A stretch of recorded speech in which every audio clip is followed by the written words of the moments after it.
Hi everyone, I'm going to walk you through this activity on Kepler's law. It is a little tedious, but is completely doable. Just have to be patient with yourself, and your ruler and your patience are going to be your friends while you do this.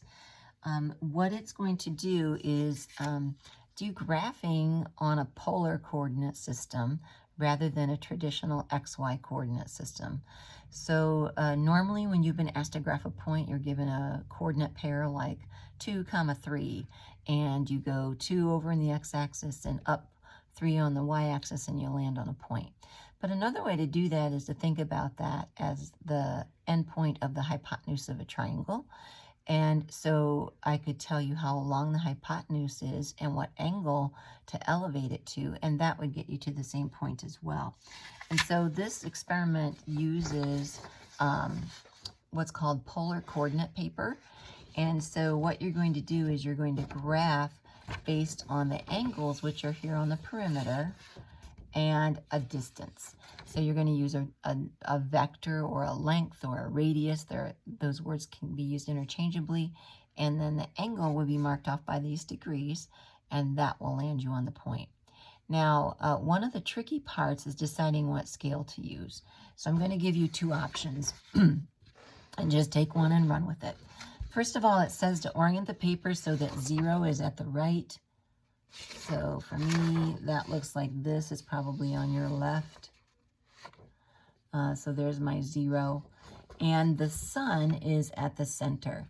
So remember that Kepler's first law says that the planets do not travel in a circular orbit. They travel in an elliptical one. And so that means the sun is at one of two foci.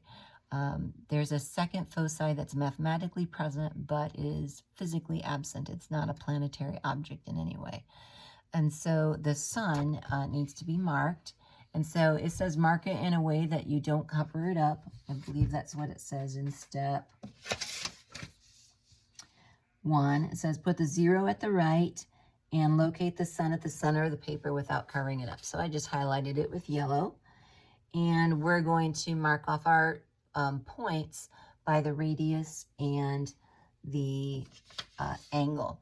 The next thing it says is to pick an appropriate scale. So what I did to do that, we'll see how this does holding it up to the camera. Because I noticed I already deleted one video. When I tried to put it over my shoulder, I couldn't do what I was needing to do and hold it and all of that at the same time. So let me just kind of hold this up. Okay, so it's wiggled a little bit, but if you put a centimeter ruler starting at 0 at the crosshairs or the center of the sun, and then put it on a line and pick any angle, but I'm using 0 right now, what you'll see is that these circles that I've written in red, and I actually did that just to help me have a benchmark for where the marks were. There are 1 centimeter circle, a 2 centimeter radius, a 3 centimeter, 4 centimeter, 5 centimeter, 6, 7, and 8. So you can simply mark from 1 to the 5 centimeters or so. And what you'll notice when you begin to look at your data that you need to plot, which is on the back of that second page of the PDF, if you scan all of the lengths or the radius vectors or how far away Mercury is from the sun, you'll see that our smallest number is on December 22nd at 0.307 astronomical units. And our largest number for the radius is on November 8th. I actually marked those. You'll need those later for a question. Is on November 8th at 0.467. So not even quite 0.5. So the nice thing about having each circle like this represent a centimeter is you know it will all fit, okay? The thing that I did was I chose to have every 2 centimeters represent 1.1 astronomical units. So I actually used, instead of 1, 2, 3, 4, so this would be 0.1, 0.2, 0.3, 0.4, 0.5.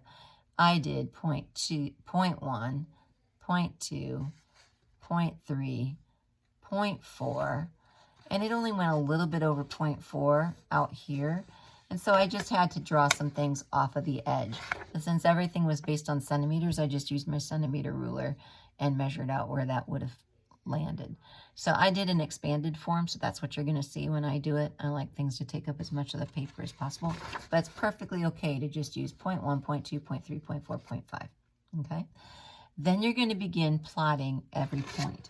So the first point that's on the list is October 1st, and it says that you need to plot a point that is 0.319 astronomical units from the sun at a longitude of 114 degrees. So honestly, what I was doing, I'm going to use a shorter ruler just because it works a little bit better for me here, is I found 114 degrees. So remember, 0 was at your right, and then I just did 114 degrees. You can see the marks on here. So I just followed around till 114 degrees, and then I lined this up because the degrees are easier to read at the perimeter than they are at the center. So I lined up this ruler with 114 degrees and the center there, which was the sun. So I did that line up like that. That would be this edge here. And then I counted out 0.32. I just kind of rounded everything to the hundredths. So I went 0.1, 0.2, 0.3, and then 0.32 would be this first little square. So I would make my mark there for October 1st.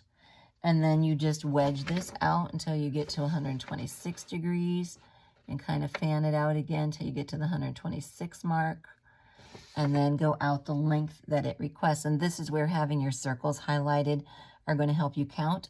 Or you can just use a centimeter ruler, and that will help you count as well, because if it's 0.4 something, you know you're going to need to go to the 4 and then you're going to need to go to the 4 and then estimate your decimals. So how you do that is up to you.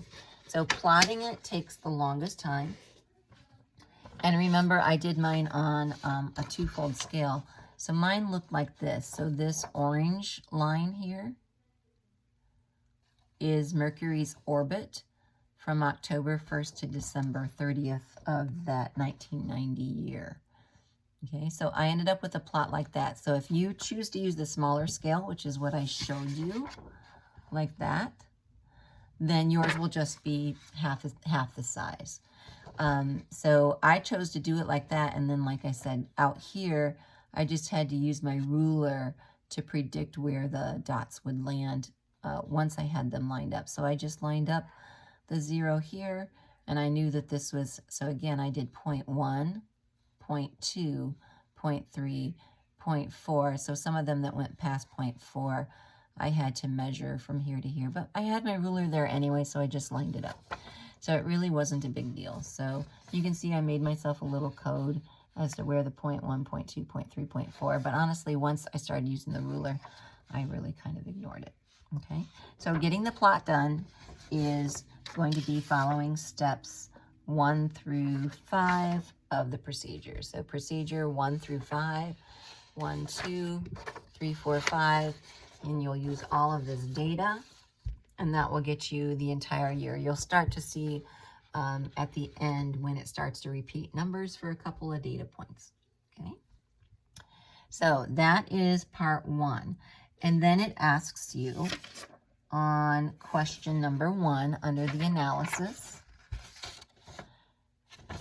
does your graph of Mercury's orbit support Kepler's law of orbits? So his first law is that they don't travel in a circle, they travel in an ellipse. And what you can see is if they travel in a circle, they should have the same distance all the time.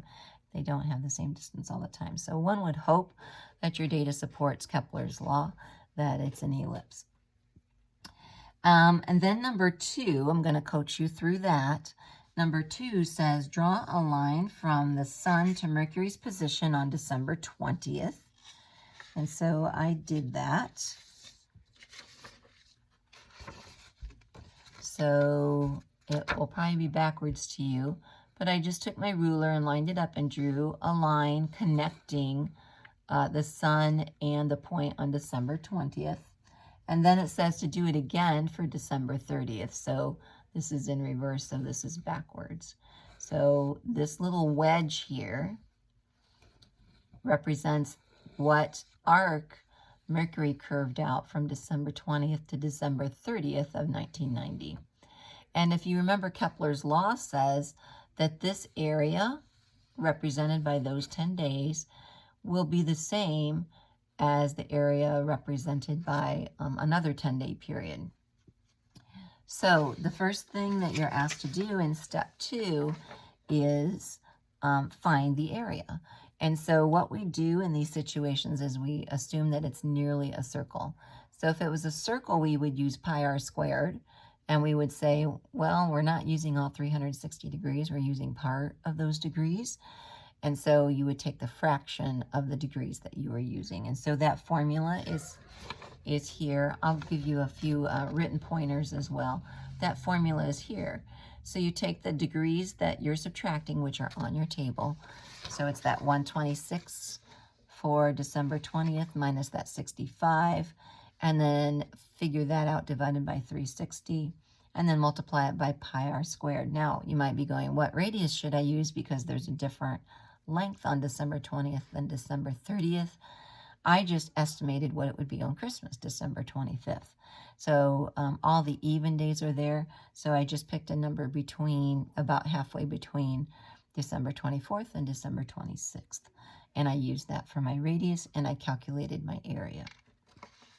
Then question number 3 says, select 2 additional 10-day periods.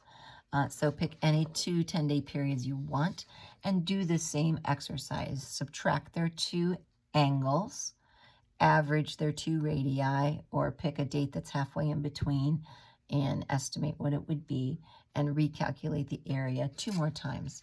And then we want to see if Kepler's law is true. And if it's true, then those areas should be very, very similar. So the next step asks you to calculate what's called a regular average, and then it asks you to do the relative error between the two, or some people would call that a percent difference. So compare the number that you have for each of the 3 areas to the number for the average. And I'll give you a little bit more in terms of, just in the instructions, I'll have more there if verbally this isn't enough right now. Okay, so that is Kepler's law number 1. You proved that it was an ellipse by drawing it. Kepler's law number 2 was, hopefully you'll prove that the areas are pretty similar. So mine were within plus or minus 3% when I did the calculation. So you might want to keep a few extra decimal places there. If you round too much, you'll lose some of the exactness of things. And then puppies just came in, and human. And then you're going to prove third law for Kepler. So question number 5 is here, and it has the picture of this focus. One is the sun, and one is this imaginary point that's mathematically present but not physically present. And so it says find the average radius. And so honestly, what I did was I just took the longest and the shortest, which I already marked. Those were, again, on December 22nd and November 8th. So the shortest and the longest. And I just simply averaged those to get my number. And then Kepler's third law says that the period, or the amount of time it takes to revolve around the sun, so how long a year is proportional to the cube of the astronomical distance from the sun. And so you're going to be using this law that's going to have the period of Mercury squared compared to the period of Earth squared, which you know is 365.25 days. And then you're going to compare that to the radius cubed for Mercury, which we just calculated up here by averaging the longest and shortest. And the radius cubed for Earth is 1 astronomical unit by definition. And for that, you should then be able to do the algebra to solve that and figure out the period, or the average year for Mercury.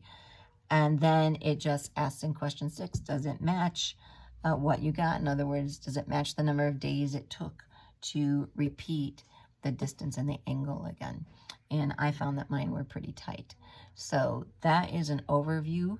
I know it's kind of lengthy. I'll give a few verbal instructions to help you along, written instructions to help you along too. And then by all means call, email, ask for a Zoom meeting if you need it, okay? Good luck, and that is going to be your last assignment. So you rocked. Bye.